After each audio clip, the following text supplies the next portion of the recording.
Luqman, elle porte le nom d'un homme qui s'appelle Luqman. Le nom des sourates n'est pas le fruit du hasard. Quand Allah il donne le nom à une sourate, c'est Allah qui choisit son nom. Quand Allah il la place dans un endroit dans le Coran, sa place, c'est pas le fruit du hasard.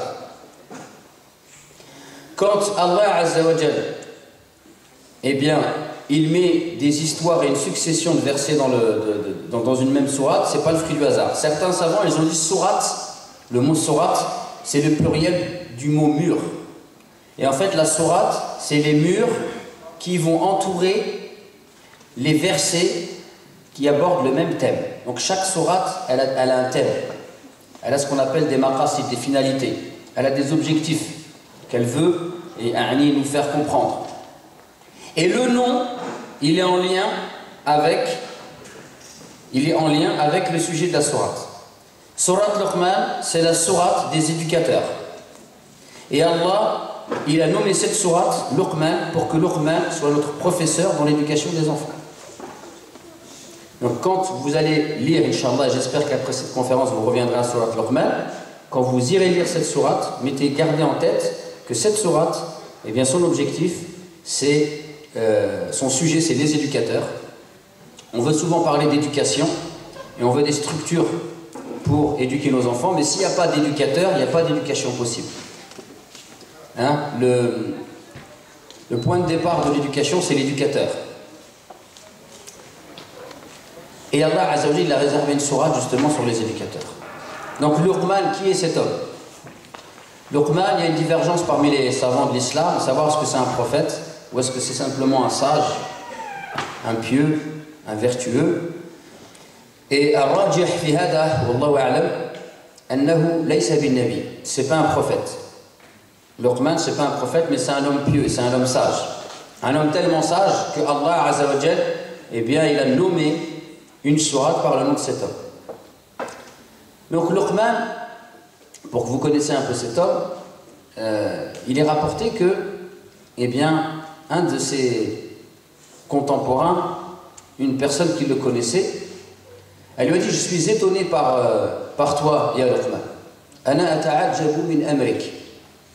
Je suis étonné par toi. Il lui a dit pourquoi? Il lui a dit: bah, je t'ai connu, tu étais un berger, et maintenant je vois que les gens s'agglutinent autour de toi et que tu leur enseignes la sagesse. Comment tu as fait? D'où te vient cette sagesse? Et il lui a dit: la sagesse, c'est Allah qui me l'a donnée. Et il me l'a donnée pour 3 raisons. La première, il dit sidqu hadithi. La deuxième, ada'u amanati. Et la troisième, tarku ma la ya'lim. Il a dit: Allah il m'a donné la sagesse pour 3 raisons. La première, c'est parce que je suis toujours véridique dans mes paroles. La deuxième, c'est parce que je respecte mes engagements et je respecte les dépôts qu'on m'a confiés. Je suis quelqu'un de fiable. Si je donne rendez-vous, je viens. Si quelqu'un a besoin de moi, je lui fais une promesse, je tiens ma promesse. Si je me suis engagé à faire quelque chose, eh bien je vais au bout de mes engagements. Si on me confie quelque chose, je respecte ce qu'on m'a confié. Et la troisième, c'est parce que je ne m'occupe pas de ce qui ne me regarde pas. Je m'occupe de mes affaires. On pourrait dire, nous, en français, je m'occupe de mes oignons. Et certains savants ont dit: Man taraka ma la ya'ni, fa inna Allah yuwaffiquhu ila ma ya'ni. Celui qui délaisse ce qu'il ne regarde pas, eh bien Allah il va faire en sorte qu'il va s'occuper de ce qu'il regarde. C'est-à-dire que celui qui va s'occuper de ses défauts, ou plutôt celui qui va délaisser les défauts des autres, eh bien Allah il va faire en sorte qu'il va s'occuper de ses propres défauts. Par contre, celui qui s'occupe des défauts des autres, eh bien Allah il va faire en sorte qu'il va s'oublier lui-même. Et le prophète nous dit, dans un hadith authentique, Touba liman ishtaghala bi ghuyubihi hatta nasiya ghuyub an-nas. Bien heureux celui qui s'est occupé de ses défauts au point d'avoir oublié les défauts des autres. Car tu es soit dans un état ou dans l'autre. Tu ne peux pas être dans les deux en même temps. Soit tu t'occupes de tes défauts, et auquel cas, les défauts des autres, tu prêtes moins attention, et quand tu les vois, tu es moins choqué parce que tu sais que tu as la même chose chez toi. Ou soit tu t'occupes de tes défauts, des défauts des autres, pardon, et là, à ce moment-là, tu t'es oublié. Les autres, c'est toujours le problème. Toi, c'est jamais le problème. Donc voilà comment Luqman dit avoir acquéri cette sagesse. Et également, dans un autre récit que vous pouvez trouver dans Tafsir Ibn Kathir, il est rapporté que Luqman, eh bien, pour que vous puissiez voir la sagesse de cet homme, son maître lui a dit, va égorger une bête et ramène-moi les meilleurs organes que tu vas, les 2 meilleurs organes que tu vas trouver dans cette bête. Donc Luqman, il est parti, il va prendre une chèvre, il va l'égorger et il va lui ramener le cœur et la langue. Et après, peu de temps après, son maître va lui dire, va égorger une bête et ramène-moi les pires organes que tu vas trouver dans cette bête. Il va égorger une chèvre à nouveau et il va lui ramener le cœur et la langue. Et là, son maître, il va lui dire, je ne comprends pas ton raisonnement à toi. Quand je te demande les meilleurs organes, tu me ramènes le cœur et la langue. Et quand je te demande les pires organes d'une bête, tu me ramènes aussi le cœur et la langue. Et là, Luqman, il va répondre. Écoutez bien. Il va dire, فَإِذَا طَابَ الْقَلْبُ وَاللِّسَانِ فَذَلِكَ أَطْيَبُ مَا فِي الْإِنسَانِ وَإِذَا خَبُثَ الْقَلْبُ وَاللِّسَانِ فَذَلِكَ أَخْبَثُ مَا فِي الْإِنسَانِ. Il dit, si chez un homme, le cœur et la langue sont purs, eh bien vous ne trouverez pas plus pur chez une personne. Et si chez une personne, le cœur et la langue sont impurs, alors vous ne trouverez pas une chose plus impure chez une personne. Donc vous voyez la sagesse de cet homme. Et ici, al-alaqa bayna al-qalbi wal-lisan, le lien qu'il y a entre le cœur et la langue, c'est qu'en fait, un homme ou une femme, personne ne peut voir ce qu'il a dans son cœur. Par contre, la langue, eh bien, va nous montrer ce que la personne elle a dans son cœur. Une personne qui parle de dunya tout le temps, de la vie d'ici-bas, des richesses, eh bien, c'est une personne qui a dans son cœur l'amour de la dunya, l'amour de la vie terrestre. Une personne qui parle du Coran souvent, c'est parce que cette personne-là a l'amour du Coran dans son cœur. Une personne qui parle de chiffon, d'intérieur, constamment, c'est une personne, parce que dans son cœur, eh bien, c'est l'amour. Une personne qui parle de football, constamment, c'est que dans son cœur, il y a l'amour du football. Une personne qui fait de la médisance, et qui cherche sans arrêt à rabaisser les gens, c'est une personne qui a la haine dans son cœur, et qui a de la jalousie. Donc, dites-moi, de ce dont vous parlez constamment, je vous dirai ce qu'il y a dans votre cœur. Donc, Luqman, c'est un sage. D'accord, c'est un sage. Et Allah Azza wa Jalla, il dit وَلَقَدْ آتَيْنَا لُقْمَانَ الْحِكْمَةَ وَلَقَدْ آتَيْنَا لُقْمَانَ الْحِكْمَةَ أَنِ اشْكُرْ لِلَّهِ وَمَنْ يَشْكُرْ فَإِنَّمَا يَشْكُرُ لِنَفْسِهِ وَمَنْ كَفَرَ فَإِنَّ اللَّهَ غَنِيٌّ حَمِيدٌ. Allah il dit dans Surat Luqman, certes nous avons donné la sagesse à Luqman et nous lui avons dit sois reconnaissant envers Allah, et certes celui qui est reconnaissant en vérité il l'est pour lui, et celui qui est ingrat, eh bien certes Allah est le digne de louange, et le riche et le digne de louange. Et si on analyse la Sourate Luqman, on va s'apercevoir que eh bien, la sagesse, c'est très important dans Sourate Luqman. Le premier verset, Alif Lam Mim, Tilka ayatul kitab al-mubin, Tilka ayatul kitab al-hakim. Alif Lam Mim, voici le livre au verset plein de sagesse. Voyez la sagesse. Luqman, c'est un sage. Allah il dit qu'il a donné la sagesse à Luqman. Premier verset, la sagesse. Dans un autre verset, Allah il se qualifie de hakim. Et dans un autre verset, Allah nous dit وَلَوْ أَنَّمَا فِي الْأَرْضِ مِنْ شَجَرَةٍ أَقْلَامٍ وَالْبَحْرُ يَمُدُّهُ مِنْ بَعْدِهِ سَبْعَةُ أَبْحُرٍ مَا نَفِدَتْ كَلِمَةُ اللَّهِ إِنَّ اللَّهَ عَزِيزٌ حَكِيمٌ. Quand bien même, c'est dans Surat Luqman, tous ces versets, quand bien même, tous les arbres de la terre, on va les tailler pour en faire des plumes. Et que l'océan, tous les océans sur terre, ce serait de l'encre vers lequel confluerait vers 7 autres océans. C'est-à-dire tout l'eau de la terre, les océans de la terre, eh bien ils iraient confluer vers 7 autres océans, c'est-à-dire une quantité astronomique d'océans, car chez les Arabes, le 7, le 7, ça ne veut pas dire 1, 2, 3, 4, 5, 6, 7 chez les Arabes, ça veut dire beaucoup. Donc imaginez tous les océans de la terre qui vont confluer vers une quantité astronomique d'océans. C'est inimaginable. Tout ça, c'est de l'encre pour écrire les paroles d'Allah. Avec tous les plumes. Donc les plumes, c'est quoi? C'est tous les arbres de la terre qu'on a taillés pour en faire des plumes. Cette parabole-là, on ne peut pas la saisir avec notre tête. C'est inimaginable. Et Allah, qu'est-ce qu'il dit? Inna Allah azizun hakim. Allah, il est puissant, il est sage. Les noms d'Allah, il sert à comprendre le verset là. Allah, il est puissant. Effectivement, quand on médite sur cette parabole, on se rend compte que Allah, il est immense. Que sa grandeur nous échappe. Son immensité, on ne peut pas la concevoir. Et Allah, il emploie le mot sagesse ici. Pourquoi? Qu'est-ce que vous comprenez de cette parabole? Est-ce que je peux rajouter un mot dans le Coran? Est-ce que je peux en enlever un? Non? Non, alhamdoulilah, vous avez tous fait comme ça.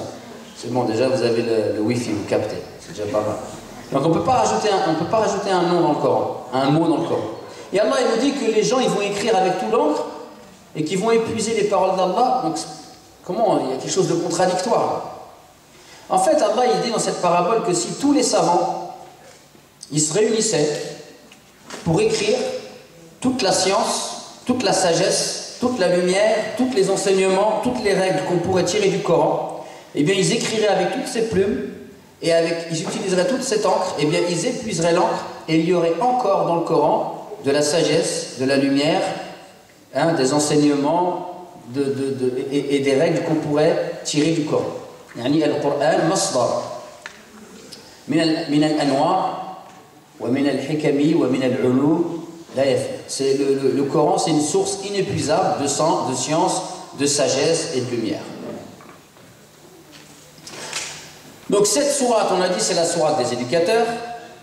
Elle porte le nom d'un homme qui est un éducateur. Et cette sourate, elle nous parle de sagesse. Pourquoi? Parce que al-hikmah hiya al-muqaddimah lil-murabbin. La sagesse, c'est la clé, c'est l'introduction de l'éducation. Si vous n'êtes pas sage dans l'éducation, il n'y aura pas d'éducation possible. L'éducateur, il doit être sage dans l'éducation. Donc qu'est-ce que c'est que la sagesse? C'est quoi la sagesse? الأخلاق قد يكون هذا نعم ولكن ليس هذا هو يعني التعريف كافي. نعم. ما هي الحكمة؟ الحكمة هي الحكمة؟ نعم. C'est quoi الحكمة؟ أنتم عجيب الناس. أنا أتعجب من هذا. أنا أطلب يعني تعريف والناس يجيبون بكلمة واحدة. أنتم باخين بالكلام. Les gens, quand tu leur demandes d'expliquer une notion, ils te répondent avec un mot. Sagesse, éducation, comportement. Oh. Faites des phrases. Est-ce qu'on va expliquer un mot juste par un autre mot comme ça? Non. Regardez, al-hikma عند العرب يقولون الحكمة هي وضع الشيء على موضعه المناسب له. Les Arabes, ils disent la sagesse, c'est de mettre les choses à leur place. Mettre les choses à leur place. Par exemple, l'éducateur, eh bien, dans l'éducation, il faut de l'amour, il faut de la douceur, il faut de la rigueur, il faut de la discipline, il faut de la punition, il faut de l'attention, il faut de la préservation, mais aussi il faut donner de l'autonomie. Et en fait, l'éducateur, c'est celui qui va réussir à mettre tout ça à sa place. Quand il doit être sévère, il est sévère. Quand il doit être gentil, il est gentil. Quand il doit rigoler, il rigole. Quand il doit être, eh bien, patient, il est patient. Quand il doit être intransigeant, il va être intransigeant. C'est ça Donc la hikmah, pour l'éducateur, c'est fondamental. S'il n'y a pas ton fils, il fait une petite bêtise. Mais comme tu es énervé, parce qu'il y a des factures qui sont arrivées, parce que tu disputes avec ton mari ou avec ta femme, et là ton fils il a fait une petite bêtise. Ah, il a renversé sans faire exprès un verre d'eau. Tu t'énerves, ah, tu lui mets une claque. Et ton fils il a fait une grosse bêtise. Il a été mal poli. Il a fait preuve vraiment d'un mauvais comportement. Et là, ça va, t'as reçu une bonne nouvelle. Hein? T'as reçu une bonne nouvelle, t'es content, etc. Et tu dis, mais allez, laisse-le, il est petit. Il ne peut pas y avoir d'éducation comme ça. Donc l'éducateur, il fait les choses, c'est celui qui met les choses à leur place. Ibn al-Qayyim al-Jawziyya, dans son célèbre ouvrage Madarij al-Salikin, il donne une définition à la hikmah. Il dit, al-hikmatu hiya fi'lu ma yanbaghi ala al-wajhi alladhi yanbaghi fi al-waqti alladhi yanbaghi. Il a dit, la hikmah, c'est faire ce qu'il faut, de la manière dont il faut, au moment où il faut. Voilà la sagesse. Et ici, Allah Azza wa Jal, regardez, il veut nous indiquer comment on va faire pour avoir cette sagesse. Maintenant, on a défini la sagesse. Comment on fait pour l'avoir? Luqman, il nous a donné une définition. Lui, il nous a dit qu'il avait... Qu'est-ce qu'il a fait pour avoir la sagesse, Luqman? Vous avez oublié déjà?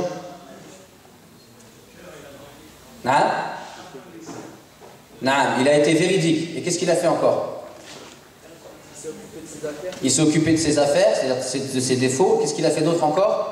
Quand il donnait des rendez-vous, il y allait. Voilà, il était respectueux de la parole et de ses engagements, machallah.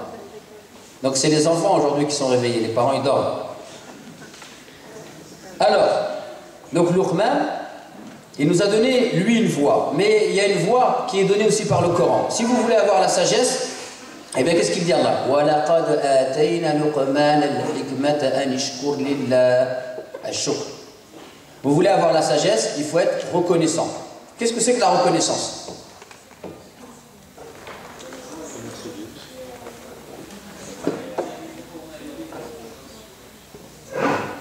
Si tu parles comme ça, j'entends rien du tout de ce que tu dis. Si tu as dit, c'est quoi? Qui est-ce qui peut me dire ce qu'elle a dit? La reconnaissance, c'est quand on écoute tout le monde. Inch'Allah, mais pas tout le monde quand même. Alors, la reconnaissance, la meilleure définition qu'on peut trouver, simple, très efficace, très pédagogique, c'est ash-shukr, c'est isti'malu ni'ma fi muradillah. Ash-shukr, c'est le fait d'utiliser les bienfaits qu'Allah nous a donnés de la manière qu'il plaît à Allah. Donc quand je suis éducateur, eh bien, par exemple, quand je suis père de famille, Allah il m'a donné des enfants, c'est un grand bien. Et donc ça veut dire que mon premier objectif dans l'éducation des enfants, qu'est-ce que c'est? C'est le fait de vouloir en faire un bon musulman. Il faut mettre les objectifs à leur place. Si mon premier objectif pour moi, je veux que mon fils il soit médecin, avocat, architecte, parce que comme ça il va avoir un haut rang social, il va avoir de l'argent et je vais pouvoir m'enorgueillir devant les gens. Ana ouldi, Mohamed.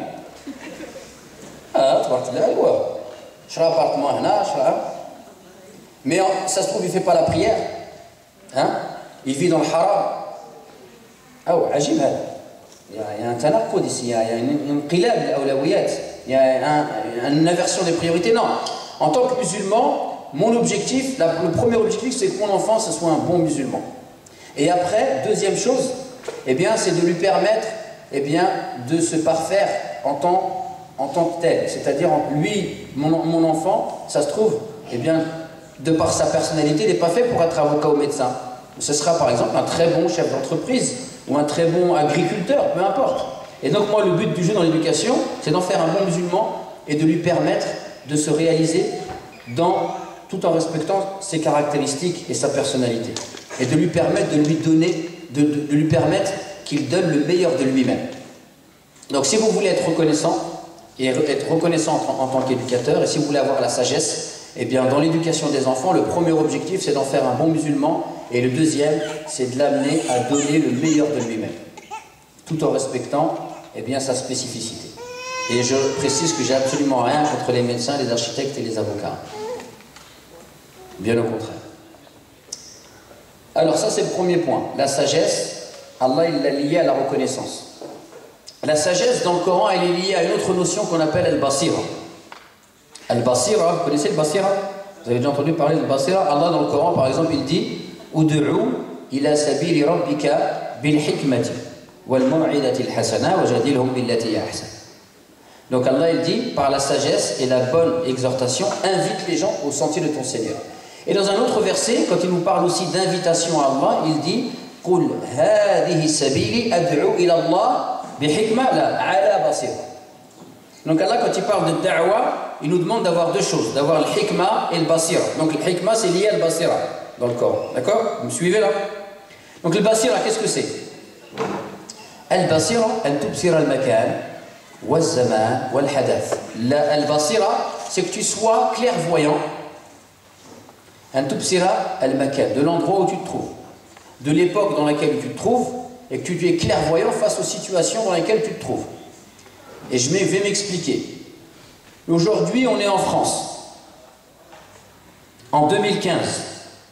Est-ce que les problématiques liées à l'éducation, les dangers liés à l'éducation, sont les mêmes que dans les années 60, à Tizi Ouzou, ou à Nador, ou à Tétouan, ou à Tombouctou, ou à Yaoundé, c'est pareil.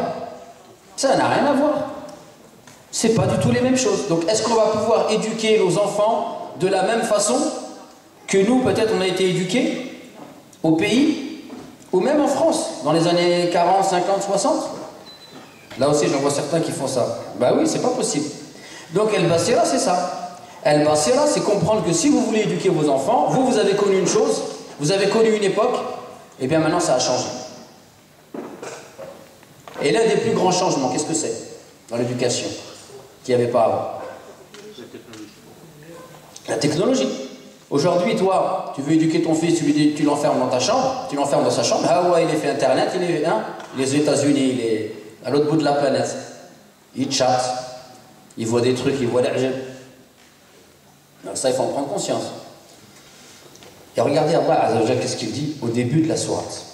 Il dit وَمِنَ النَّاسِ مَنْ يَشْتَرِي لَهْوَ الْحَدِيثِ لِيُضِلَّ عَنْ سَبِيلِ اللَّهِ بِغَيْرِ عِلْمٍ وَيَتَّخِذَهَا هُزُوًا.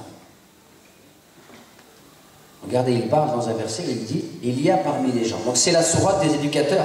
Et Allah ici nous donne un avertissement. Il dit وَمِنَ النَّاسِ مَنْ يَشْتَرِي لَهْوَ الْحَدِيثِ. Il y a parmi des gens qui achètent des discours ou du verbiage futile, des paroles dangereuses. وَمِنَ النَّاسِ مَنْ يَشْتَرِي لَهْوَ الْحَدِيثِ لِيُضِلَّ عَنْ سَبِيلِ اللَّهِ بِغَيْرِ عِلْمٍ. Pour égarer les gens hors du sentier d'Allah. Donc Allah il vous informe, si vous voulez éduquer vos enfants, qu'il y a des gens, c'est des spécialistes, bien justement, pour diffuser des paroles et des discours qui sont dangereux, et qui sont dangereux, qui sont mauvais. On va donner un exemple. Aujourd'hui, nos jeunes, eh bien, ils sont baignés dans la culture hip-hop. Et le hip ou le hop. Vous ne connaissez pas le hip ou le hop? La culture hip-hop, le rap. Et il y a même des rappeurs qui utilisent l'islam. J'ai été invité dans un collège musulman il y a quelques années pour parler à des jeunes. Et je leur ai demandé de quoi voulez-vous que je parle, quels sont les problèmes. Ils m'ont dit si tu peux parler un peu des dangers du rap, de la musique, etc. J'ai dit d'accord. Mais je dis moi je ne suis pas un spécialiste de cette musique, mais je vais prendre une après-midi, je vais m'intéresser à ce sujet, je parlerai. Donc j'ai passé une après-midi et je me suis renseigné sur les rappeurs que nos jeunes ils écoutent. Donc j'ai découvert La Fouine, j'ai découvert Rof, Booba, Karis, A'udhu Billah. Chaque fois que je dis Karis, je dis A'udhu Billah. Vous ne connaissez pas Karis? Eh bien tant mieux, mais vos enfants ils connaissent tout ça. Et j'ai découvert que c'est des gens qui font une musique satanique. Yad'ouna ila shaytan, ils appellent à shaytan, mais de la manière la plus claire qui soit. Et on voit nos enfants qui grandissent, qui sont attachés à ces choses-là, d'accord, qui grandissent dans cette culture. Par exemple, La Fouine, c'est une personne, il fait un clip vidéo, il est avec une djellaba. Avec une djellaba, Zama il prie, il a une espèce de petite barbichette comme ça, et il dit que Zama il va à la mosquée, etc. Et le clip d'après, il est avec des femmes à moitié nues au bord d'une piscine, en jetant des billets, avec un cigare, avec de l'alcool, etc. Il y a un problème. Et vous voulez écouter un refrain d'une chanson de La Fouine? Vous voulez écouter ça? Vous voulez tenter cette expérience avec moi? La Fouine, il dit dans une de ses chansons, mais c'est pas pour les mêmes raisons. Il dit, j'ai demandé à Shaytan la route de l'enfer. Il m'a dit tourne à droite et suis la route du milliardaire. Voilà nos enfants ce qu'ils écoutent. Donc ici regardez, qu'est-ce qu'il nous dit Allah? وَمِنَ النَّاسِ مَنْ يَشْتَرِي لَهْوَ الْحَدِيثِ لِيُضِلَّ عَنْ سَبِيلِ اللَّهِ بِغَيْرِ عِلْمٍ وَيَتَّخِذَهَا هُزُوًا. Et après il continue. Regardez le verset d'après. Le verset d'après, qui connaît le verset d'après? C'est quoi après? Vous ne connaissez pas? وَإِذَا تُتْلَى عَلَيْهِمْ آيَاتُنَا وَلَّى مُسْتَكْبِرًا كَأَنْ لَمْ يَسْمَعْهَا كَأَنَّهُ فِي أُذُنَيْهِ وَقْرًا فَبَشِّرْهُمْ بِعَذَابٍ أَلِيمٍ. Regardez, Allah il nous dit faites attention parce que vos enfants si vous ne faites pas attention, eh bien il y a des gens qui sèment des mauvaises paroles. Hein? Lahwa al-hadith, c'est-à-dire c'est des paroles comme ça, on dirait que c'est pour jouer. Le rap, on dirait que c'est pour jouer, c'est rigolo. On est dans le quartier, on s'éclate, on s'amuse, mais derrière c'est grave. C'est pour égaler les gens. Hein?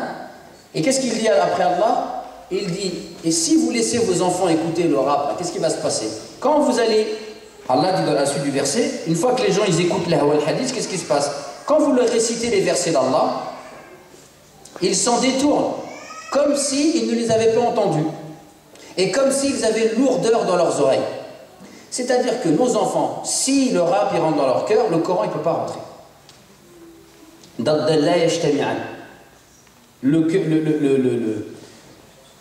Le Coran, l'amour du Coran, le plaisir à écouter le Coran ne peut pas rentrer dans un cœur qui a le plaisir à écouter des musiques qui sont sataniques.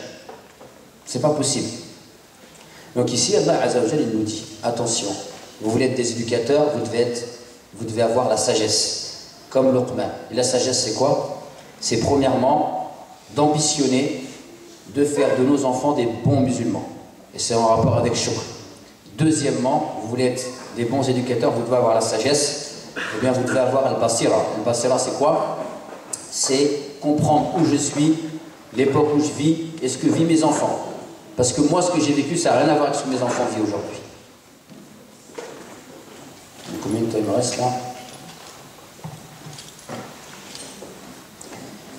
Donc Allah subhanahu wa ta'ala dans cette sourate il va nous relater un discours, une discussion, ou plutôt 10 exhortations que Luqman, un père de famille sage, il va avoir avec son fils.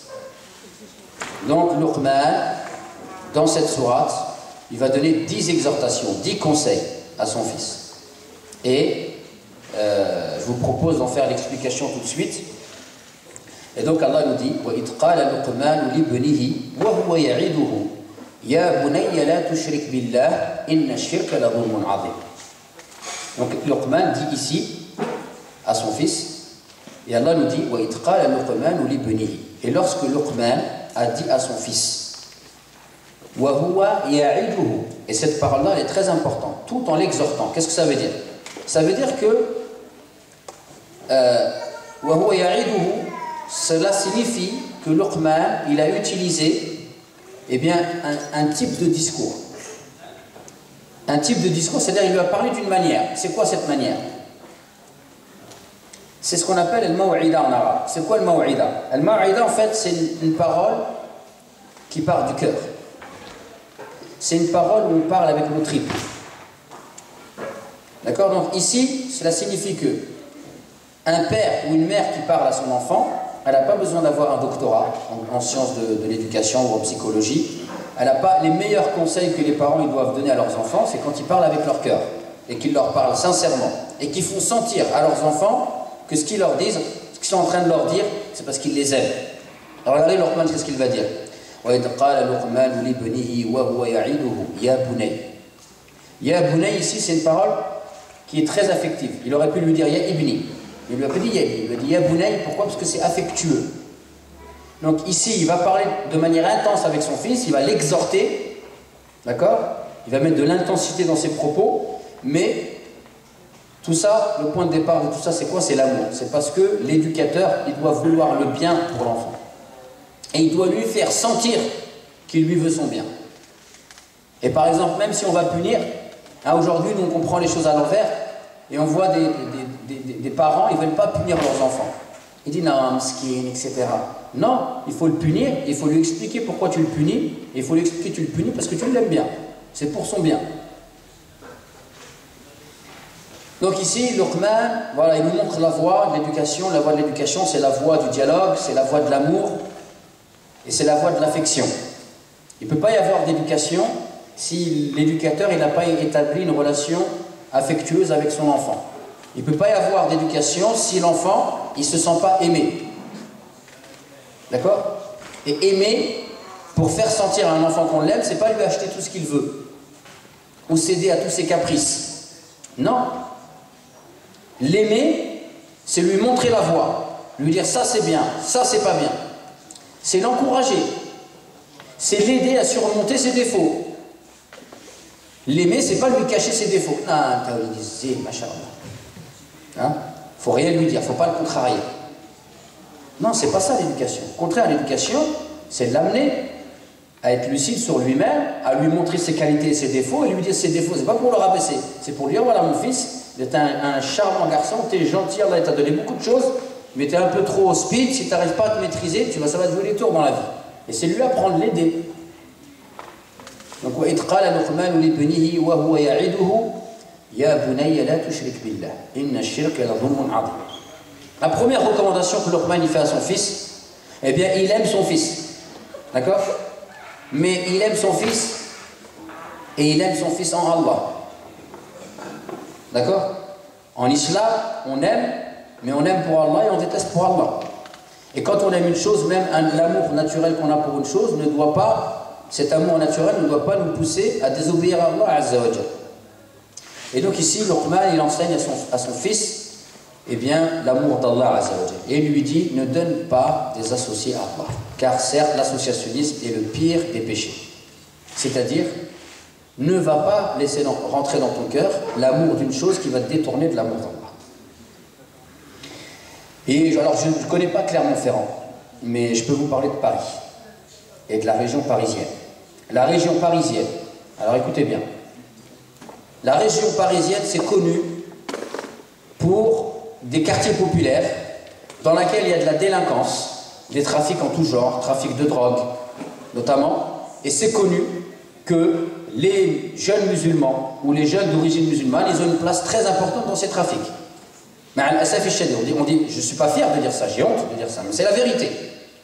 On a des jeunes aujourd'hui dans nos quartiers, eh bien ça devient des trafiquants de drogue, ils trichent, ils volent, c'est les bagarres, etc. D'où vient le problème?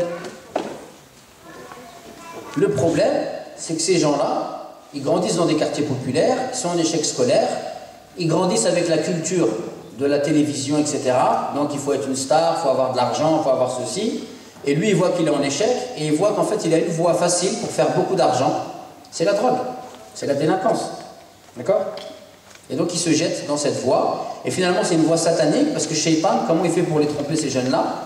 Et bien il leur dit, regarde, tu vas avoir des belles voitures, tu auras de l'argent, tu pourras t'acheter ce que tu veux, etc., etc. Ces jeunes-là, le meilleur moyen de les préserver, eh bien, ou plutôt nos jeunes, le meilleur moyen pour préserver nos jeunes de la délinquance, c'est de leur enseigner l'aqida al-islamiyya as-sahiha bil-manhaj al-tarbawi quand ils sont petits. Le meilleur moyen, c'est de leur enseigner la croyance du musulman authentique avec la méthode de l'éducation dès qu'ils sont petits. C'est-à-dire qu'on va leur dire, écoute, dans la vie, eh bien, Allah t'a déjà écrit ta subsistance. Les richesses que tu vas avoir, Allah te l'a déjà écrit avant même que tu viennes au monde. Mais Allah, il va voir quel chemin tu vas prendre pour avoir ces richesses. Est-ce que tu vas prendre le chemin du halal ou est-ce que tu vas prendre le chemin du haram? Je ne sais pas si vous connaissez l'histoire de cette jeune fille étudiante en Égypte qui est partie, elle est partie faire une sortie. Elle fait de l'archéologie, elle est partie faire une sortie pour rechercher, pour faire des recherches. Elle est tellement passionnée par ses études que, donc c'est une belle jeune fille, etc., tellement passionnée par ses études qu'elle a loupé l'heure du rendez-vous. Et donc, tout son groupe, ils sont repartis au Caire, et elle est donc dans la banlieue du Caire. Dans Caire, c'est une très très grande ville, hein. Et elle est là, et puis donc la nuit va commencer à tomber, elle marche dans la forêt, elle se perd, elle veut rentrer chez elle, elle se retrouve, la nuit presque est tombée, et elle ne sait pas, elle est complètement perdue, elle voit au loin une petite cabane, et donc elle s'approche dans cette cabane, elle frappe à la porte. Et là, elle voit un jeune qui sort, et ce jeune-là, en fait, c'est un ascète. C'est une sorte d'ermite, il vit dans cette cabane, il passe son temps à adorer Allah Azza wa Jalla, il s'est écarté de la ville. Et elle lui explique, elle lui dit, voilà, moi je suis étudiante en archéologie, on a fait une sortie, et en fait, qu'est-ce qui s'est passé? J'ai loupé l'heure du rendez-vous, j'ai marché, et je voudrais retourner au Caire, etc. Il lui dit, en plus, tu as marché dans la mauvaise direction.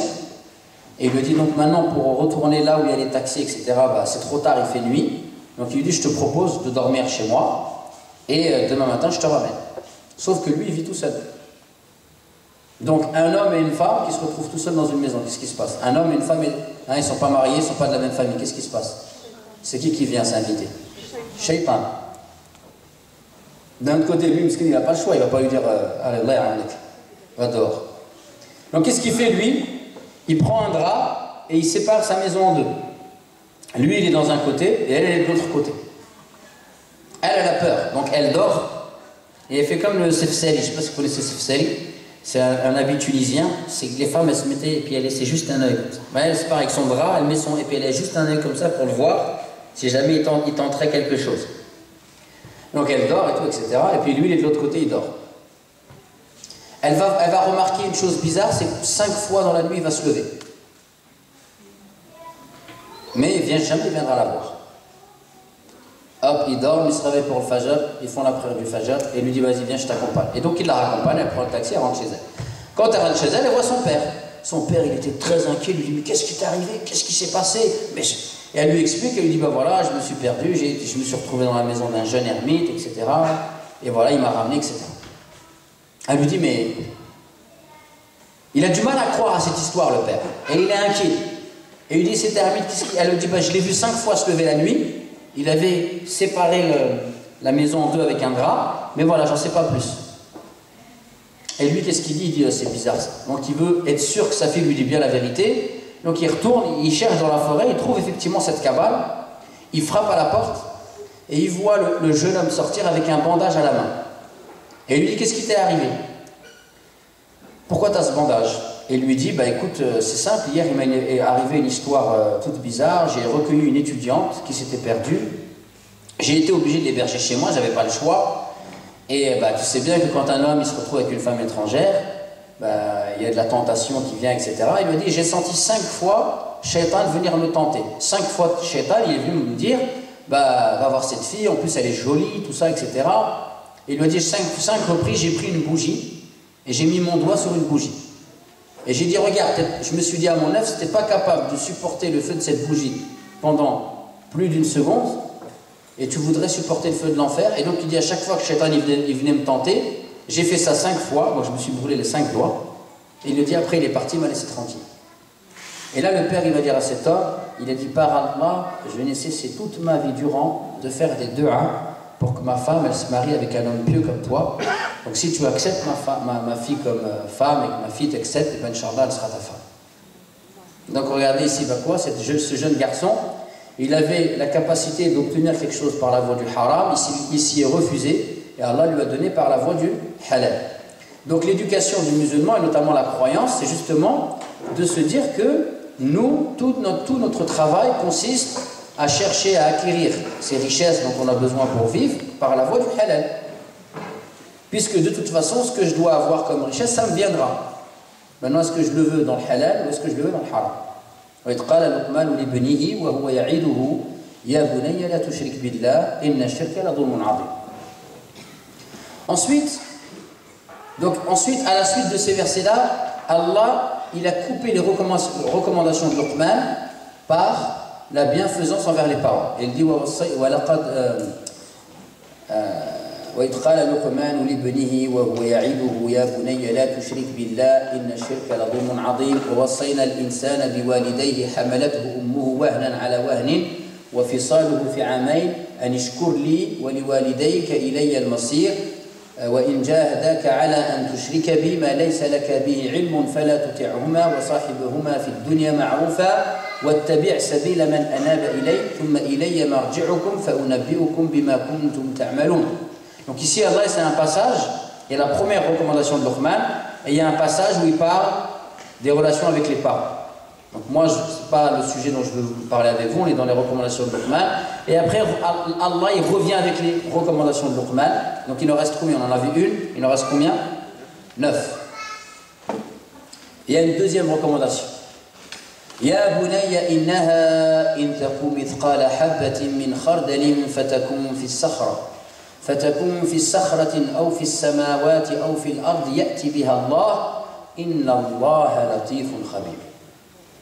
Donc ici Allah continue avec les recommandations de Luqman. Et Luqman il va dire à son fils, oh mon fils, ya bunay, sache que si tu commets une erreur, de la taille d'un grain de moutarde et que tu voudrais la cacher au fond, dans les cieux et dans la terre, ou cachée dans un rocher, etc., eh bien Allah, il a la capacité de faire venir cette faute. Et Allah, il est parfaitement, Allah, il est doux et parfaitement connaisseur et informé de ce que vous faites. Qu'est-ce que ça veut dire ça? Luqman, il dit à son fils, il lui dit, oh mon fils, moi je suis ton père, moi je vais te demander de faire des choses. Moi, tu peux me mentir, parce que je ne connais pas tout et je ne vois pas tout. Moi, peut-être que tu t'arriveras à me tromper des fois. Mais sache que Allah, lui, tu ne peux pas le tromper. Et Allah, lui, tu ne peux pas lui mentir. Et Allah, tout ce que tu fais, eh bien Allah, il te le dévoilera, tôt ou tard. Parce qu'il y a un jour, on va être devant Allah Azza wa Jal, tous, sans exception. Et on devra répondre de ce qu'on a fait sur terre. Tous les péchés qu'on a faits, eh bien il faudra y répondre devant Allah Azza wa Jal, sans qu'aucun de ces péchés ne soit oublié. Tous les péchés qu'on a faits et qu'on a réussi à cacher à tout le monde, eh bien Allah il va nous les présenter. Les péchés qu'on a faits et qu'on a oubliés, ils seront devant nous. Et les péchés qu'on a faits sans même savoir que c'est des péchés, eh bien ils nous seront présentés le jour du jugement dernier. Allah hafadna jami'an. Donc, il est en train de lui dire à son fils, eh bien, vis cette vie avec ce sentiment constant que Allah t'observe et qui sait tout de toi. Il sait ce que tu penses, il sait ce que tu fais, il n'y a rien qui lui échappe. Donc il lui enseigne une station qui s'appelle en arabe Al-Muraqaba. Al-Muraqaba, c'est une station spirituelle, c'est un sentiment qu'on a dans notre cœur. Et en fait, je vis et je sais que constamment Allah m'observe. C'est-à-dire que si en public je ne fais pas quelque chose, quand je suis en privé, je ne le fais pas non plus parce que je sais qu'Allah il me regarde. Ittaqillaha haythuma kunt. Crains Allah où tu sois, c'est-à-dire en privé et en public. Si par contre, eh bien je fais quelque chose, d'accord, je fais quelque chose de mal, quand je suis tout seul, et quand je suis en public, je ne le fais pas. Ah, je suis un peu un hypocrite là. C'est une forme d'hypocrisie.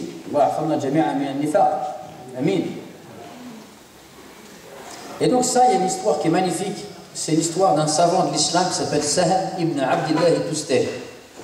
Je l'ai raconté plein de fois, mais je ne cesse jamais de raconter cette histoire. Certains certainement la connaissent. Donc Sahel ibn Abdillah al-Tustari, c'est un savant perse et vous pouvez trouver un tafsir du Coran. Il a écrit un tafsir.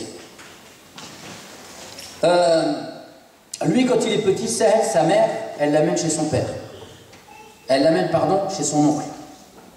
Son oncle, c'est un homme pieux, qui prie la nuit, et qui est très attaché au Coran, et fait des longues prières la nuit où il pleure, etc. Et l'enfant, à chaque fois qu'il va chez son oncle, eh bien, il est dans une pièce, il dort, mais en fait, il ouvre un œil et il voit son oncle en train de prier la nuit, et en train de pleurer. Et il est fasciné par cet homme qui prie la nuit, et il l'aime beaucoup. Et comment ne pas aimer celui qui prie la nuit? Donc il voit cet oncle qui prie la nuit, qui pleure, qui se met entre les mains d'Allah. Et l'oncle, il est tellement absorbé par sa lecture du Coran et par sa prière qu'il ne fait pas attention au petit. Mais un jour, il s'aperçoit que le petit l'observe. Donc il interrompt sa prière, et il va voir le petit. Et il lui dit, dors mon fils.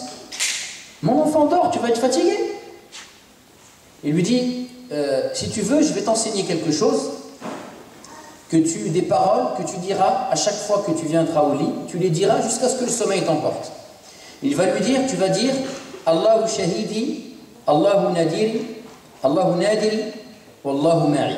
Allahu shahidi, Allahu nadiri, Allahu ma'i. Ça veut dire quoi? Ça veut dire Allahu shahidi, Allah est témoin de moi. Allahu nadiri, Allah me voit. Allahu ma'i, Allah est avec moi. Donc qu'est-ce qu'il lui a enseigné ici? Il lui a enseigné ce qu'on a dit tout à l'heure, Al-Muraqaba. Par ces paroles que l'enfant il va répéter dès son plus jeune âge, il va lui enraciner dans son cœur ce sentiment, et qui est donc une station spirituelle qu'on appelle Al-Muraqaba, c'est-à-dire Allah il t'observe. Et Allah il sait tout de toi, tu ne peux rien lui cacher. Donc quand l'enfant grandit, l'enfant il commence à grandir, et qu'est-ce qui se passe? il va à l'école coranique. Quand il va à l'école coranique, c'est le meilleur élève. Non seulement c'est le meilleur élève, il apprend vite, mais en plus, il a le meilleur comportement. Et son professeur de Coran, eh bien, il lui voue une affection particulière. Il a senti que cet enfant, il n'était pas comme les autres. Et donc, il va se passer quelque chose, bien évidemment. Les autres enfants vont sentir cela, ils vont en parler à leurs parents, et les parents, ils vont se réunir, ils vont aller voir le professeur, et ils vont lui dire, qu'est-ce que c'est que ça? Tu préfères le petit garçon à tous nos autres enfants? Il s'imaginait que le prof, il allait dire, non, c'est pas vrai, je les aime tous pareils, etc. Et là, le professeur, il va les regarder bien droit dans les yeux, il va leur dire, effectivement, vous avez tout à fait raison, je préfère cet enfant à tous vos autres enfants. Mais il leur dit, mais je vais vous expliquer pourquoi. Donc il réunit tous les enfants, il leur donne des bonbons. Il leur dit, le jeu, c'est que vous allez tous vous cacher, et vous devez tous manger les bonbons, et dès que vous les avez mangés, vous revenez. Donc les enfants sont très contents, avec des bonbons bien sûr. Hein, bon, c'est des Kinder de l'époque, quoi. Je sais pas, des bonbons peut-être à base de miel, je sais pas ce que c'est, enfin bref. Et donc ils prennent les bonbons, les enfants ils vont se cacher, et quand ils vont se cacher, eh bien ils mangent des bonbons, et petit à petit ils reviennent. Donc il y a un enfant qui revient, 2, 3, etc. Jusqu'à ce que tous les enfants reviennent, sauf le petit Sahel, il n'est pas revenu. Et là les parents ils regardent le professeur, et ils disent, mais c'est ça l'enfant que tu préfères? Il n'est même pas capable de se cacher et de manger des bonbons. Et en plus, tous nos enfants, ils sont revenus, lui, il est le dernier. On ne comprend pas, là. Et en plus, quand le petit enfant, Sahel, il revient, il pleure, et il a les bonbons dans sa main. Il pleure et il n'a pas mangé les bonbons. Il lui dit, il y a des bonbons, il n'est même pas capable de manger les bonbons, c'est ça ton enfant, c'est un mec qui est débrouillard. Et il leur dit, attendez. Donc il recueille le petit enfant auprès de lui et lui dit, pourquoi tu n'as pas mangé les bonbons? Et il leur dit, parce qu'à chaque fois que je me cachais quelque part et que je voulais mettre ces bonbons dans ma bouche, je sentais le regard d'Allah sur moi. Al-Muraqaba. Donc ici on a deux recommandations de Luqman qui sont en rapport avec ce qu'on appelle l'aqida, c'est-à-dire la foi, le dogme. Ces deux recommandations, elles nous enseignent la méthodologie pour enseigner la aqida, c'est-à-dire c'est manhaj tathir thumma tanwir, manhaj takhliya thumma tahliya. C'est-à-dire que pour s'éduquer spirituellement, c'est valable pour nous comme pour les enfants, c'est qu'il faut vider le cœur pour pouvoir le remplir. Donc ici, regardez, Allah Azza wa Jalla nous dit que Luqman a commencé par une interdiction. La tushrik billah. Enlève l'amour que tu as dans ton cœur pour les choses futiles. Fais de la place. Le cœur, c'est comme un récipient. S'il est plein, imaginez que ce gobelet il soit plein de l'amour, il soit plein du liquide de l'amour d'ici-bas. Il est plein à ras-bord. Est-ce qu'il y aura de la place pour l'amour de l'au-delà? Non. Donc si vous voulez mettre l'amour de l'au-delà, il faut vider. Et plus vous allez faire de la place, plus vous allez pouvoir y introduire l'amour d'Allah Azza wa Jalla, l'amour de la vie de l'au-delà. Donc ici, c'est voilà, c'est ça la méthodologie. La aqidah, c'est pas quelque chose de complexe, ça ne doit pas être un objet de débat, hein, ça ne doit pas être des débats philosophiques. La aqidah, c'est quelque chose de simple, et c'est surtout quelque chose qui a des vertus éducatives. C'est purifier son cœur de l'amour des choses futiles qui nous détournent d'Allah, et de faire triompher dans notre cœur l'amour d'Allah Azza wa Jalla. C'est ça l'objectif de la aqidah, c'est pas de débattre. Et on le voit clairement ici, à travers les deux recommandations de Luqman. Ensuite, Luqman continue, une troisième, donc on a deux recommandations, il nous en reste combien? 8. Donc il y en a une troisième qui arrive, et il dit à son fils, Ya bunay, aqimis salat. Oh mon fils, accomplis la prière. Alors ici, si on analyse les 10 recommandations de Luqman, donc 10 recommandations, il y en a 2 qui sont en rapport avec la aqidah, il y en a une qui est en rapport avec l'ibada, et il y en a 7 qui sont en rapport avec l'akhlaq, le comportement, l'éthique, la moralité, le savoir-vivre. Donc subhanallah, regardez, c'est ajib, il y en a 2 pour l'aqidah, une pour l'ibada, c'est tout. L'ibada, c'est-à-dire salat, zakat, hajj, siyam, etc., lecture du Coran, dhikr, il n'y a qu'une seule recommandation.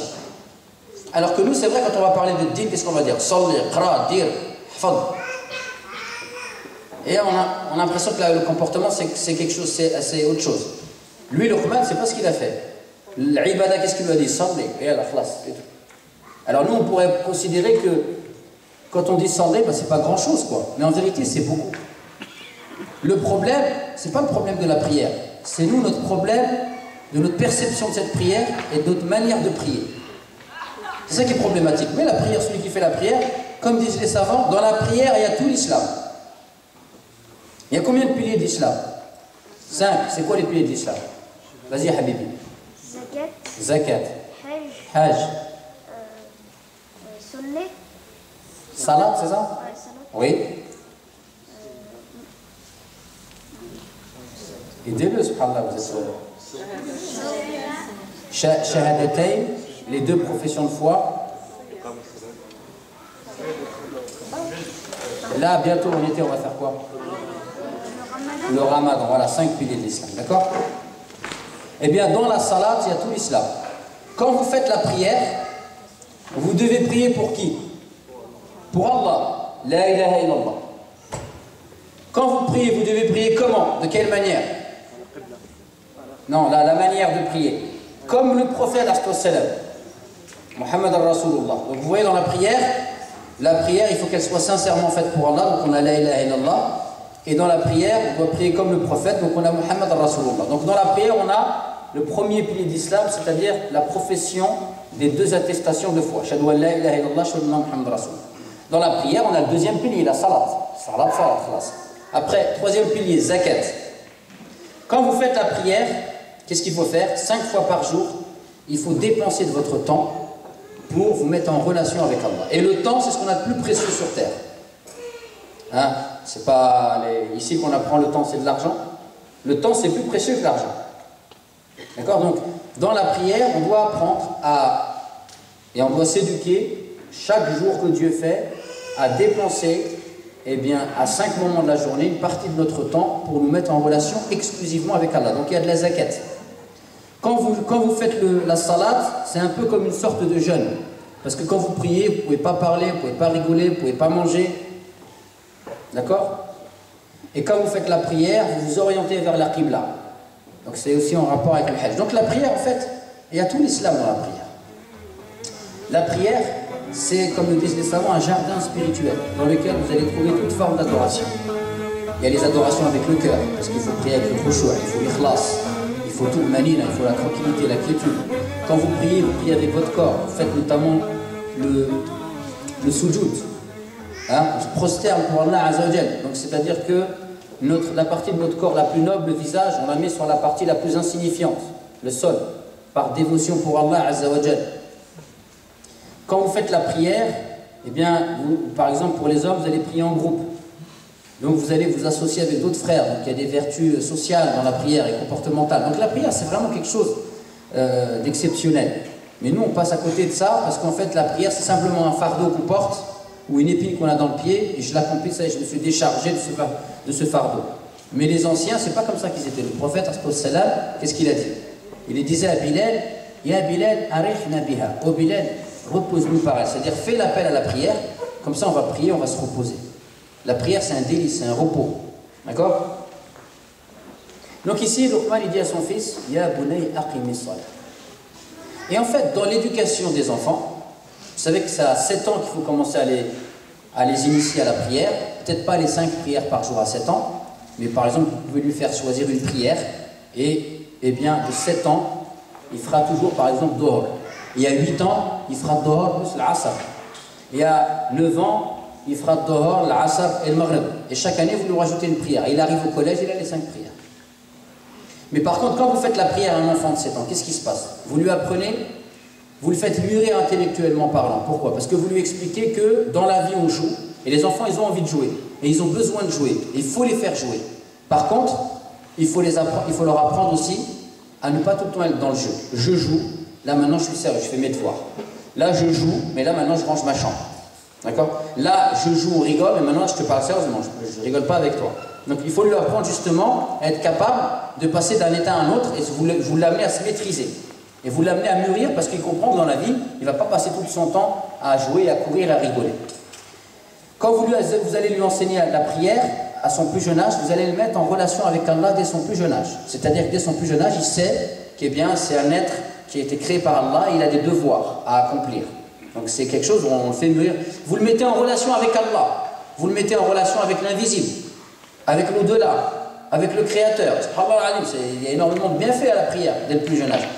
Vous allez aussi lui enseigner quoi? Vous allez lui enseigner l'hygiène. Moi, je me rappelle quand j'étais animateur, on avait des enfants à 10 ans, et dans leur dessous, à 10 ans, il y a encore la tache jaune derrière et la tache noire derrière. Si vous voulez leur apprendre la prière aux enfants, il faut leur apprendre à être propre. C'est fini, hein, les dessous avec la tache jaune derrière, et la tache jaune devant et la tache noire derrière. C'est fini ça. Il va falloir qu'ils apprennent à être propre. Vous connaissez l'histoire de l'étudiant syrien qui est venu étudier en Angleterre et qui a loué une maison avec d'autres étudiants chez une Anglaise. L'Anglaise, elle a 2 pavillons, un où elle habite et un qu'elle loue aux étudiants. Et elle leur lave leurs affaires. Et là, il y a un étudiant syrien qui vient, il fait ses études pendant 3 ans et après il part. Au moment de partir, elle lui dit, parce qu'elle était très maniaque, très à cheval sur la propreté, elle lui dit, vous, je vous ai particulièrement apprécié pour 2 choses. Elle a dit, vous étiez très propre. Et elle a dit, de toute ma vie, j'ai lavé les dessous des étudiants du monde entier, vous êtes le seul, j'ai toujours trouvé vos dessous très propres. Quel est votre secret? Et il lui a expliqué, en fait, moi je suis musulman, je fais les 5 prières, et par conséquent, quand on fait les prières, eh bien, il faut que nos dessous soient propres, donc il lui a expliqué comment ça se passait, etc. Et c'était une dame qui aimait tellement l'hygiène, qu'elle va s'intéresser à l'islam par cela, par l'hygiène, elle va se convertir à l'islam. Donc comme dit le cheikh qui me l'a raconté, il dit, regarde celui-là, il a appelé à l'islam par la propreté de ses slips. Mais wallah, c'est quelque chose de noble, la propreté et l'hygiène. L'hygiène, c'est universel, tout le monde aime l'hygiène. D'accord? Donc nos enfants, à 7 ans, tu lui apprends la prière, tu le fais mûrir, tu lui apprends à gérer son temps, tu le mets en relation avec l'au-delà, avec Allah, etc. Tu lui apprends l'hygiène, tu lui apprends à se canaliser. Ah, c'est merveilleux la prière à 7 ans. Donc maintenant, une fois qu'on a parlé de l'aqida, de l'ibada, on va passer vers 7 autres recommandations. Je ne sais pas si j'ai le temps de... Je vais essayer de faire vite pour terminer à midi. Donc j'ai 8 minutes. Donc on a 7 autres recommandations qui sont en rapport avec ce qu'on appelle Husnul Khuluq. Husnul Khuluq, je l'avais déjà dit plus ou moins hier, en fait c'est un terme. Vous savez, il y a une chose, si vous voulez comprendre l'islam, il y a plein de termes, il ne faut plus les traduire. Si vous les traduisez, vous n'allez pas comprendre. Il faut les laisser en arabe et les expliquer avec des phrases en français. Essayez de comprendre le sens linguistique, le sens religieux, etc. Mais il faut les laisser. Par exemple, taqwa, le mot taqwa qu'on traduit par piété, c'est intraduisible, le taqwa. Vous ne trouverez pas un terme en français qui vous fera comprendre qu'est-ce que le mot taqwa signifie dans son sens coranique, dans son sens religieux. Vous ne trouverez pas. Donc il vaut mieux laisser le mot en arabe et expliquer. Donc c'est pareil, husnul khuluq qu'on traduit par bon comportement, eh bien c'est pas le bon comportement. C'est plus que ça, et beaucoup plus que ça.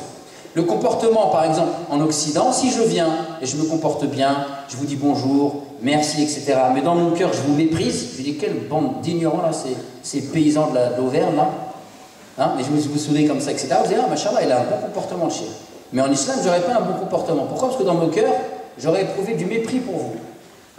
D'accord? Mais en Occident, j'aurais un bon comportement, même si j'aurais éprouvé du mépris. En islam, ça ne marche pas comme ça.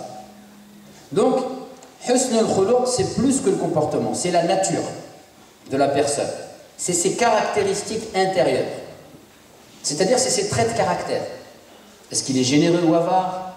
Est-ce qu'il veut le bien pour les gens ou pas? Est-ce qu'il est égoïste ou altruiste? Etc., etc. Et donc, toutes les autres recommandations, elles relèvent de ce qu'on appelle al-khuluq.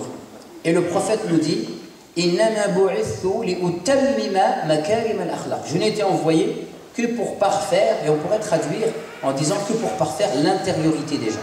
C'est-à-dire que l'islam, il vient pour façonner les gens de l'intérieur, pour que ça se voit à l'extérieur dans leur manière d'interagir avec les autres. Et vous savez, il y a un savant qui dit, celui qui t'a devancé en religion, il t'a devancé dans toute chose. Vous êtes d'accord avec ça ou pas? Oui, celui qui nous a devancé en religion, nous a devancé en toute chose. La question est, comment on fait pour devancer les gens en religion? Est-ce qu'il faut que j'apprenne plus de Coran que lui, que je fasse plus de prières que lui, que je donne plus d'aumônes que lui? Comment je fais? Pardon? J'ai pas compris. Étudier. Alors voilà, est-ce que c'est des études? Il faut que j'ai plus de connaissances? Non. Un bon comportement. Regardez le... Voilà, regardez, qu'est-ce qu'il dit le poète? Il dit, Man zada alayka fil akhlaq zada alayka fi ad-din wa man zada alayka fi ad-din zada alayka fi kulli shay. Celui qui t'a devancé dans le domaine de la moralité, de la vertu, des règles de bienséance, du comportement, du savoir-vivre, du savoir-être, il t'a devancé dans le domaine de la religion, et celui qui t'a devancé dans le domaine de la religion, il t'a devancé en toutes choses. Si tu connais beaucoup de Coran, mais tu es injuste, tu parles mal, etc., il y en a un, il en connaît beaucoup moins. Qu'est-ce qui se passe? Mais qui se comporte bien, ben, il est mieux que toi. Vous ne connaissez pas l'histoire avec les deux femmes? Il y a deux femmes. Et le prophète, il y a une femme qui vient le voir. Il lui dit, voilà, j'ai une de mes voisines, elle prie beaucoup, elle jeûne beaucoup, elle récite le Coran, mais elle passe son temps à faire de la médisance et nuire à ses voisins. Et le prophète a dit, Fahiya fi an-nar, elle est en enfer. C'est dur. Et là, il y a la même dame vient et dit, j'ai une autre voisine par contre, voilà, le prière, elle fait ce qu'il faut faire, mais elle n'en fait pas plus. Et elle n'est pas connue pour jeûner, elle n'est pas connue pour lire beaucoup le Coran. Par contre, elle fait de mal à personne et elle fait pas de médisance. Elle se comporte bien avec ses voisins. Et le prophète dit lui de dire elle est au paradis. Donc, husnul khuluq. Donc regardez ici, Allah il va commencer par nous relater les propos de Luqman.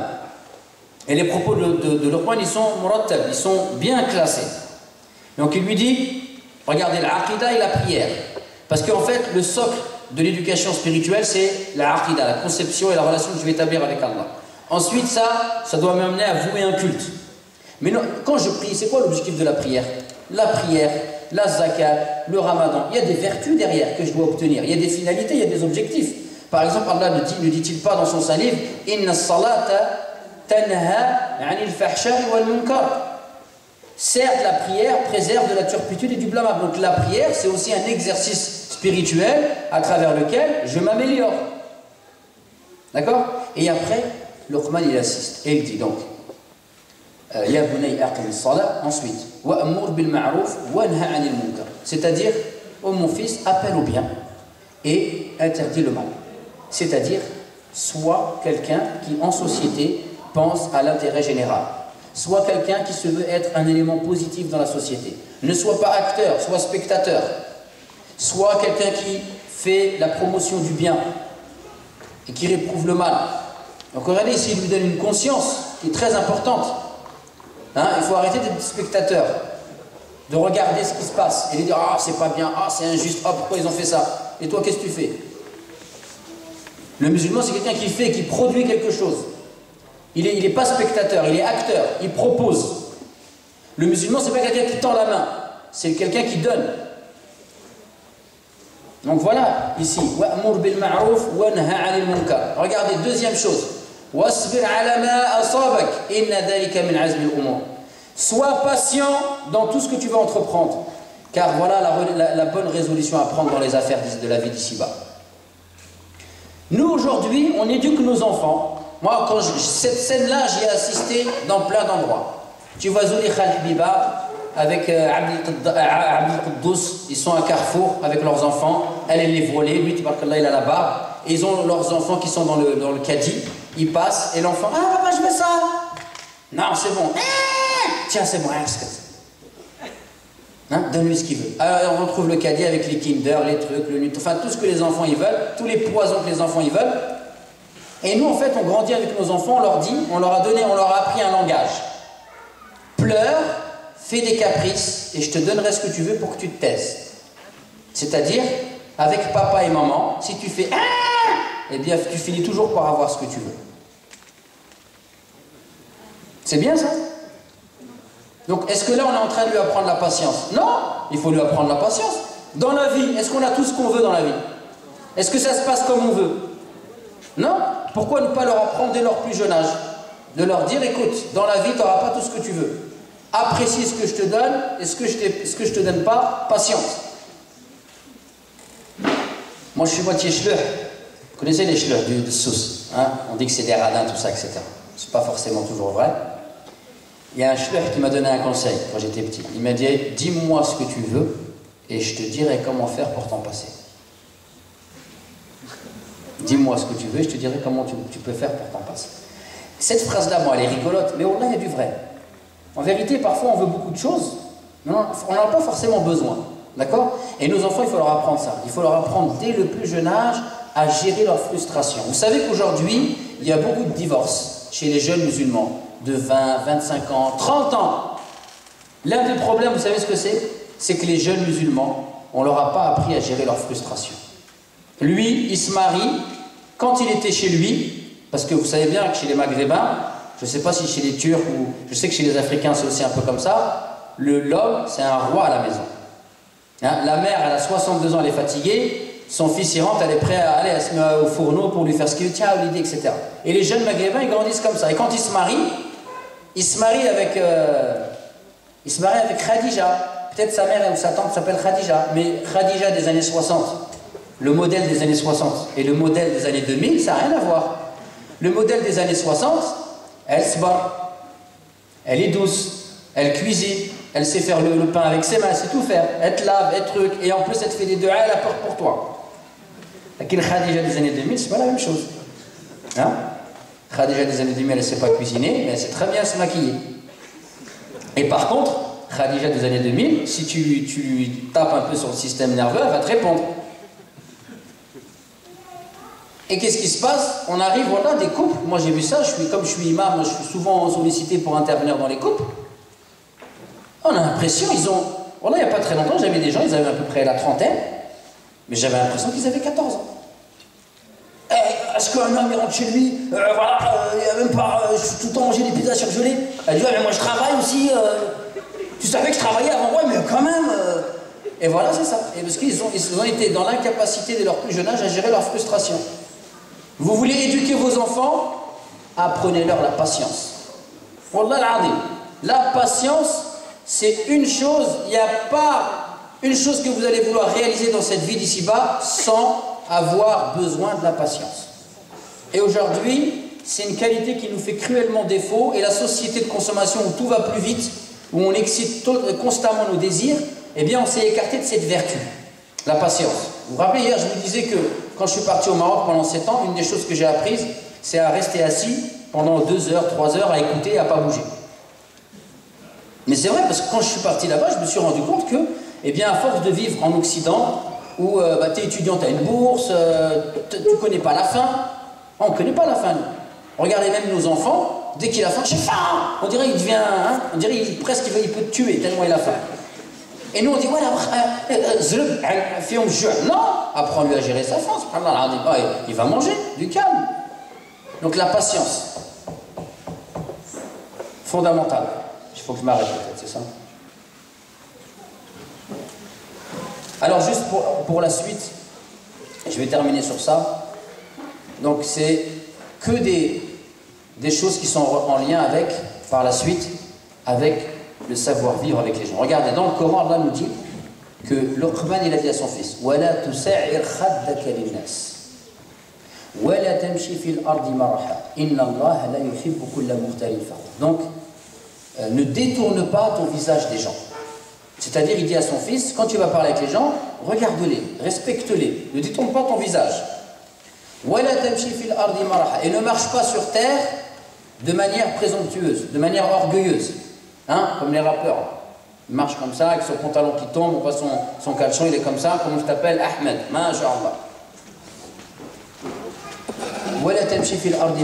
Allah, certes, n'aime pas le présomptueux plein de glorioles. Sois plutôt modeste dans ta démarche.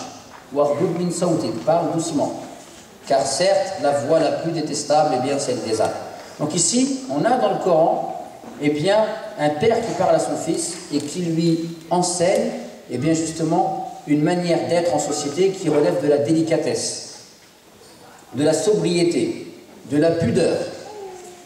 Et donc nous aussi, il est grand temps qu'on revienne à ça. Nous aujourd'hui, je ne sais pas, moi je vois par exemple les enfants des musulmans aujourd'hui dans les quartiers populaires, Allah al-Musta'an, comment ils sont habillés, comment ils parlent, hein, comment ils se comportent. Hein, on a eu un jeune qui est venu dans la mosquée la dernière fois, il voulait se convertir, et il me parlait, il me dit, ouais, parce que t'as vu, ouais, il fait comme ça. Je dis, putain, mais là que tu fais comme ça, t'as un truc dans le dos là qui fait. Reste droit, parle normalement, il te parle l'arabe, il parle pas l'arabe. On ne peut pas dire qu'ils parlent le français, ils parlent une espèce de patois bizarre. On dirait qu'ils ont tous un truc dans les mains comme ça, là, je sais pas quoi. Qu'est-ce que c'est que cette manière d'être? Et que nous, en plus, on est passif par rapport à ça. Il ne faut pas être passif par rapport à ça. C'est inacceptable, c'est inadmissible. Les musulmans, il est d'abord musulman avant de l'être par sa aqidah, ça doit se voir par son comportement. Et c'est ça qui donne à cette religion sa beauté. C'est quand on voit des gens qui sont respectueux, qui sont cultivés, qui savent parler, qui savent se tenir, qui sont patients. Et Inch'Allah, je m'arrête là. Barakallahu fikoum. Donc là maintenant il y a la remise des prix, c'est ça?